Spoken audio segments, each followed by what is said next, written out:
मित्रों, आप सभी को मेरा प्रणाम है। और आज काफ़ी दिन बाद ये वीडियो फिर आ रही है। इस बीच में शॉर्ट वीडियो आती रही हैं और ज़्यादातर वीडियो ज्योतिष संबंधी ही आती रही हैं।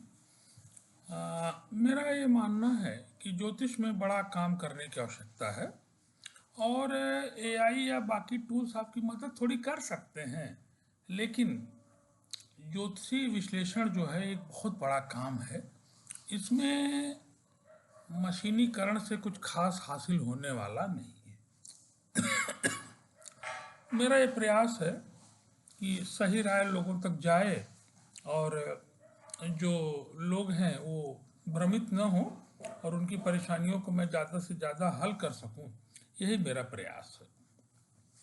मैंने देखा कि शारीरिक बीमारी के साथ साथ मानसिक बीमारी कुछ ज़्यादा ही परेशान करती है। शारीरिक बीमारी का तो निदान आसान है, लेकिन मानसिक बीमारी का निदान बड़ा लंबा और बड़ा मुश्किल होता है। मैंने लोगों को देखा है मानसिक बीमारी में फंसते हुए और काफ़ी हद तक जीवन परेशान हो जाता है। तो ज्योतिषीय विश्लेषण का भी महत्व है, ये मैंने अनुभव किया है लोगों के द्वारा भी और बहुत हद तक अपने ऊपर भी। मैंने जब देखा कि अंतर्दशा या महादशा कुछ खराब रही है और तो परेशानी रही है, क्योंकि मेरे भी चंद्रमा जो है सुख भाव में हैं, फोर्थ हाउस में हैं, लेकिन वो वृश्चिक राशि के हैं, नीच राशि के हैं। तो कहीं न कहीं उसका प्रभाव मुझे है थोड़ा मोड़ा। हालांकि नवमांश में चंद्रमा मेरे अपने घर के हो जाते हैं, इसलिए वो बहुत नॉमिनल प्रभाव है, लेकिन है। ऐसा नहीं मैं कह सकता हूँ कि एकदम नहीं है। और पर्टिकुलरली जब अंतर्दशाएं भी खराब आ जाती हैं तब परेशानी आती है। तो इसलिए मेरा ये कहना है कि अगर मानसिक परेशानी में आप हैं और पर्टिकुलरली ओसीडी एक बीमारी है जिसका मैंने बहुत सारा वीडियो देखा है, और कि जो डिसऑर्डर है वो क्यों है।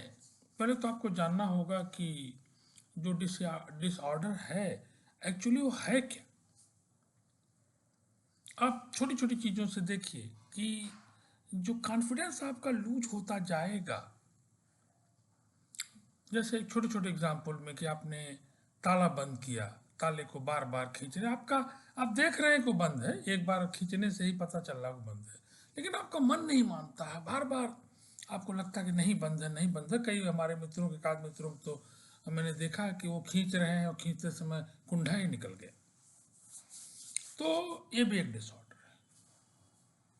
आप पूजा कर रहे हैं, आपने प्रणाम प्रभु को किया, आपको लगा कि अरे अब नाराज हो जाएंगे। पिक्चर में भी इस तरह का आया था, वो बिल्कुल सही उन्होंने अनुभव के आधार पर दिया था। फिर आपको नहीं मन माना तो आप बैठ के प्रणाम किए, फिर भी लगा कि नहीं अभी कुछ कमी रह गई, फिर लेट के प्रणाम किया। तो हरदम एक फियर, एक डर कि प्रभु नाराज हो जाएगा, प्रभु कुछ अहित कर देगा। अरे भाई, प्रभु तो इतना बड़ा है, इतना बड़ा उसका हृदय है, वो कोई तुच्छ प्राणी थोड़ो है कि आपके छोटे मोटे इन सब चीज़ों से नाराज हो रहा, खुश हो रहा है। आपके अंतःकरण की भावना ही उसके लिए इम्पोर्टेंट है, उसका डिवोशन, उसकी श्रद्धा इम्पोर्टेंट है। मन से भी आप खड़े खड़े प्रणाम हो रहे हैं तो वो इम्पोर्टेंट है। तो ये भी क्या है, डिसऑर्डर है, ऑब्सेसिव डिसऑर्डर। तो मैंने देखा कि कुंडली में भी कैसे हम कुंडली के द्वारा, हालांकि कुंडली के द्वारा रोग का अपना घर है, छठा घर आप जानते हैं कि रोग का है, रिपु का है, ऋण का है, और आठवें भाव से उसको हम रिलेट करते हैं क्योंकि वो मृत्यु का घर है। लग्न को भी देखते हैं, सुख भाव को भी देखते हैं, क्योंकि इन सब चीज़ों से आपका सुख क्षीण होगा।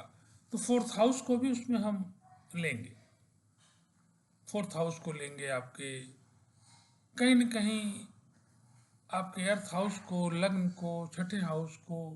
इन लोगों को बहुत सारे, इसीलिए बोलते हैं कि it is a mega science, ये बहुत बड़ा काम है। मतलब इट इज़ नॉट ए, ये कोई छोटी मोटी चीज़ नहीं कि आपने 2 2 या 4 बोल दिया हो गया। No, it wants a lot of research, micro research. तो अगर आपका चंद्रमा, जहाँ तक मेरा अपना अनुभव है कि बहुत सारी कुंडलियों के थ्रू अनुभव है कि अगर आपके चंद्रमा पीड़ित हैं, लग्न कमजोर है, चंद्रमा पीड़ित हैं और आप के कोई ग्रह बहुत सपोर्ट नहीं कर पा रहे हैं, छठा हाउस बहुत पीड़ित है आपका, तो निश्चित रूप से आपको बड़ी समस्या आएगी। और उसका एकमात्र जो रेमेडी है, चंद्रमा जब तक मजबूत नहीं होंगे, चंद्रमा जब तक इंजॉइंग फेज में नहीं होंगे, तब तक आप मानसिक उलझन, बीमारी, चिंता में होंगे। इसका लेवल जब बढ़ जाएगा कि चंद्रमा नीच के हैं, ग्रहण योग में भी हैं, आठवें भाव की भी हालत खराब है, छठे भाव में भी आपके कोई बढ़िया ग्रह जो सपोर्ट नहीं कर रहे हैं, वहाँ भी परेशानी है, तो आप देखेंगे अगर बहुत सारे कॉम्बिनेशन परेशानियों के आने लग जाएंगे, तब क्या होगा?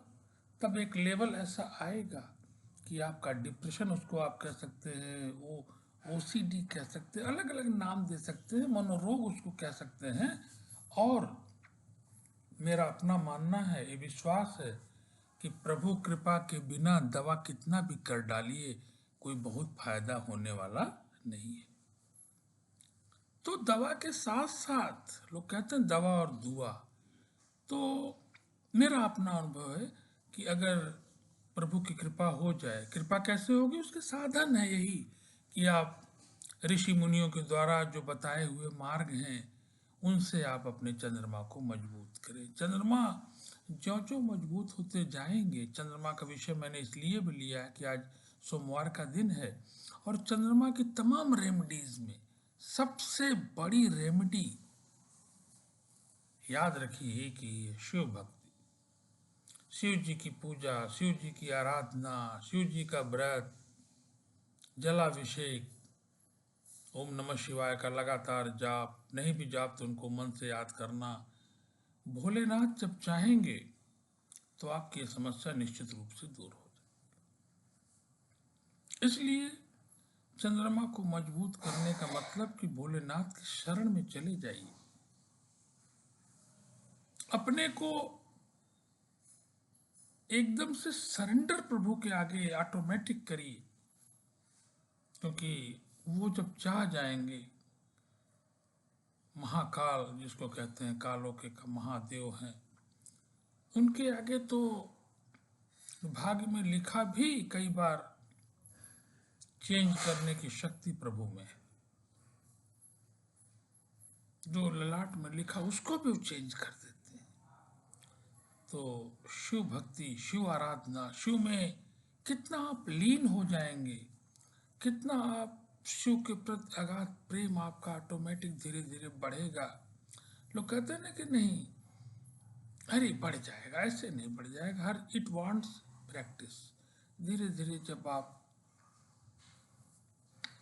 देखेंगे जीवन में कि अगर जिस माहौल में आप हैं उसी तरह की बातें फिर आने लगती हैं। तो ऐसे ही प्रभु की शरण में अगर आप हैं, उनकी पूजा करें, कुछ दिन बाद आप देखेंगे कि आपका ट्रस्ट बढ़ेगा, आप उनके सहारे हर काम करने लगेंगे, और तब निश्चित रूप से ओसीडी की समस्या आपकी समाप्त होगी। दवा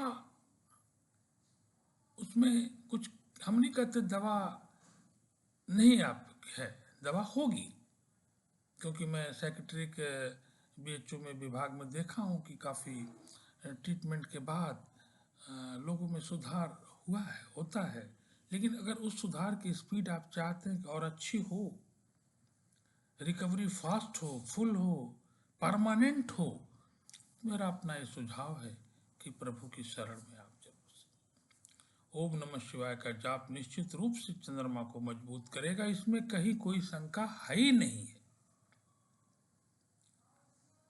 कहीं मत जाइए, किसी पंडित, किसी वैद्य से मत अपना जाप कराइए, स्वतः करिए। इसमें कौन सा है 5 अक्षर का मंत्र ओम नमः शिवाय, इसमें कोई क्लिष्टता नहीं है, कोई परेशानी नहीं है, बोलने में कोई दिक्कत नहीं है।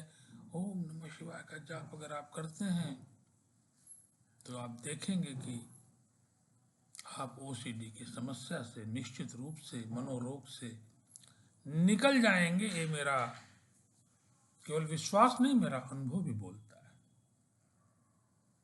तो मित्रों, ओम नमः शिवाय। अपने चंद्रमा को मजबूत करिए। ऐसे भी सूर्य अगर इम्पोर्टेंट है तो चंद्रमा भी उनसे कम इम्पोर्टेंट नहीं है।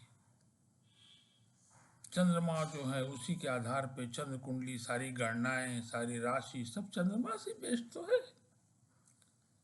चंद्रमा आपके मजबूत अगर होंगे, जितना सुखी होंगे उतना आप सुखी होंगे। याद रखिए, मन आपका अगर प्रसन्न है तो चटनी रोटी खा के भी आपको आनंद आएगा।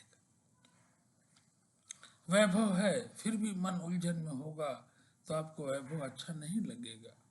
तो मित्रों, मेरा तो मानना है कि अपने चंद्रमा को मजबूत करने के लिए जो सबसे बड़ी रेमेडी है, शिव आराधना, उसमें अभी से लग जाइए और देखिए आपकी ओसीडी क्या हो जाएगी, छू मंत्र गायब हो जाएगी। तो बहुत बहुत आप सभी लोगों को मेरा प्रणाम है और धन्यवाद है। और इन्हीं शब्दों के साथ ओम नमः शिवाय।